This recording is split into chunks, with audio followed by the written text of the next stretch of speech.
tunay na lider.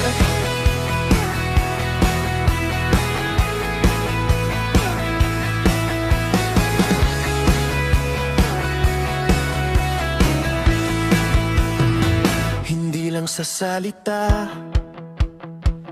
kundi sa gawa.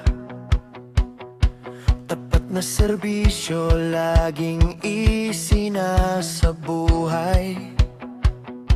Hindi naghahangad ng sariling kapurihan,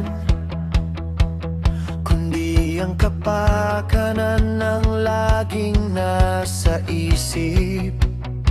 May dangal sa puso, may respeto sa kapwa.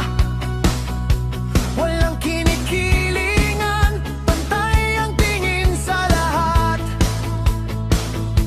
Ang pamumuno dito ay may malasakit.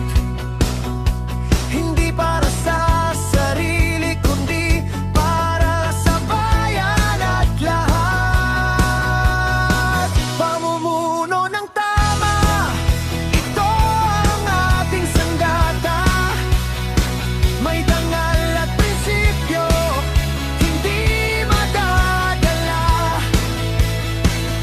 Sa tamang landas, tayo ay gagabayan.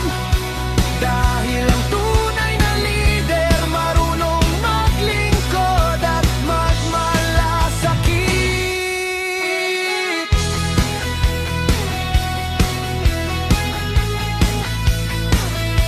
Handang makinig, bukas ang isipan.